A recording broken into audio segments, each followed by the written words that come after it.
Deli khopuya ko ran hote kan lalpa Isu Krista mingin chibai kabu ga cheu COVID-19 awanga ko ran hote ahu hawa kanin khom thelo lai po in media kaltlangin pathian thu te kan zir ho thaya in khom na te manin lama kan lo mang thei thina alo mong tak zetani heng ko ran program duan sa ba ka hian bial tu pastor niangin mo purna nei ve in kanin thria chuan voina hian ko ran ho te ne na thu cha toi te soi kan do a COVID-19 chuan kan ram aron lut ve ta Mizoram ge po alut ve ta nei te hi tuma kanin hril non ngai to lo khopin kan hrevek to maya anan na chanchin zir chiang tu te poin na satakin na chanchin hi min hril hreto a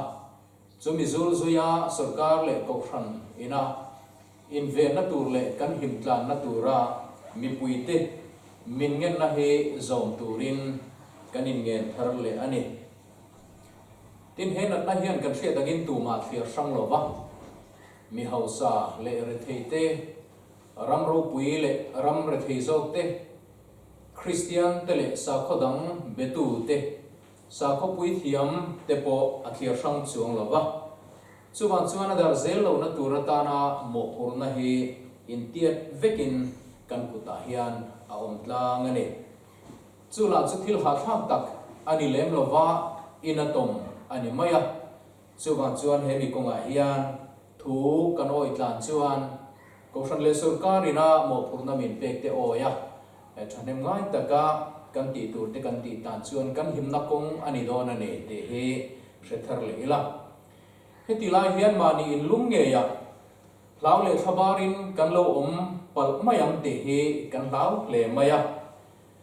chung te chu he COVID-19 ai ma hian kan tan a thalo thei ane mithiam ten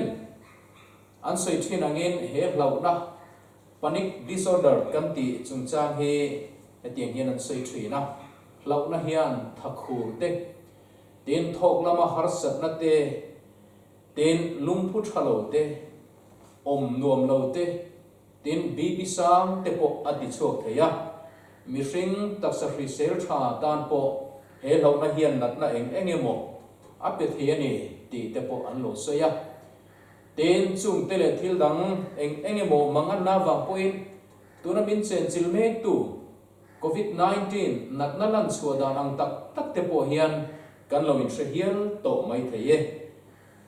amaro chu pathian chan puina ne na he hlau na he kan ne rual a he har sat na te po hi kiam tur ani awangin huaisen taka kan malam hun hi thir tlang turin kanin fui ani COVID-19 in khovel ati boidan zong chu ato ka phang chu kan hrebek to lom maya keiniang ram re thei damdoi lama thuam nei thatok lo tan phei chuan zomom lo tak ani a news kan han era ke mani phone ate WhatsApp le chanchin tharapiang te kan han thirin mithi an pun thu te shikai thar an pun thu te ramro pui tak te khoi tu te an mang an thu te mi pui tam tak an tra hom thu te tin he min dulama po ele bar le sum le pa tlak chian na om the zong te po kan mu thina khovel hian thamon na min la pe theilo ani heti hun la hian min thamon thei tu lalpa lam en le athu chiar te kan tha tham mayam te adawom le maya khovel lam tuk ver ngota kan da chuan kan tan lungai na tam tak aom theya nima sela Stefana po lunga anden rum lai khan adeng tu te chau thir lovin chunglam a ena chuta chuan minute railo te a achang vo tu ro pui tak mai le anun na nei tu te amu a chuan thina luikor adai kai lai poin thamuang takin om tir theiani Mars ni somdi zana khan nirbhaya case convict pali te atuka khai lu mai tur chungchang alo thanga chuta chuan post po tam tak oma chuta comment pakhat ka chira chuan zan mu chu atui duom lo mange te he ani adik viau mai atu ka thi tur nia in hriat na chuan mut ati tui lo ngotam lali suero chuan kan tun hun zela kan thamuan hi adu em chu bangin mathai bung ruk chang som thum palia chuan atu ka tan lung kham su atu chuan amata na lung kham chok don si te in min hil zo kani COVID-19 in kan ram min chen chil lai po hian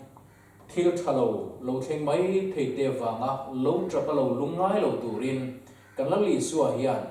min cha min om puya min thamwa ani no pan lai chuan rualu te den kan han om hoa rualu te min han so tu no pangta chu kan in sual trang chang oma rilru ta kan zoom lo te po rualu zok ten lau su ka chanam che anti chuan ke mani lama khan thamon puitla tha nei lo ma ila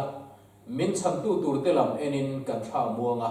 kan ma chom tu chu lau lovin kan be ve thina min cham tu wangin sak na te po kan nei thin ani kan lo lai kan mangan lai ta ka rin tur rin tlak rim nal thei kan bula anom hian kan tha muang thina kan lo na abova kan zuang lo tu te po min zuang ti thina chung te wang chuan ne na kan chan cha ong fo thina ni COVID-19 hi India ram alo lu to ti hi chianga phatrol ani lo thi pui to tam tak kan oma khovel pum ho po in heng po hi khovel in min sila rin lel rol po ani lo ma se he news hi naktu ka danglam mai the ani a chan chu khovel thil thleng lo vina a siam the hi chu danglam the thil ani he nga ya chiang zo kan thamuan lai le kan mangan lai po kan lim lai le kan tra lai po danglam ve to lo khovel thil thleng lo vina ati danglam ve thei lo ero chu lalpa kan kianga a om renga min thamuan turin kan bula a om renga ni ti hi ani isai bung somli le pathum chang khat tanga chang thum ma chon he tiang hian kan mu tu nai ro chuan o zakob ho te u lalpa nang mani siam tu le o Israel ho te u nang mani din tu chuan he ti hian ati ani lau su ka tlam to cheu hi in minga ka ko chewa kata in nia sin tui te in dai kai lai po in ke in ne na ka omanga lui te in dai kai lai po in achim pil lawang cheu meya in kaltlang lai po in kang lawanga mei alin atial hek lawang cheu ke hi lalpa in pathian Israel ho mi thiang lim nang mani chandam tu chu kanisi te hi kan pathian thua kan mu Zohana bung som pali cha som ni pasare chuan lali suan heti hian a sei boka in thinlung mangang su se laupo lau su se ti in COVID-19 khipui na sa taka minoi bul lai hian pindan chung rila mani in khunga shom taka oma lau taka turin kaushan ho te kanin phallowa kan lalpa isu Krista thamon na thuro pui taka wanga thamuang taka turle phim khur thei to pa phim khur chunga hlau lo valali so Krista kianga thamum taka turin kan du em cheu ani kan be na min tiam tu hian athu aso sun ve ngai lova ke ni nging in thin ma ila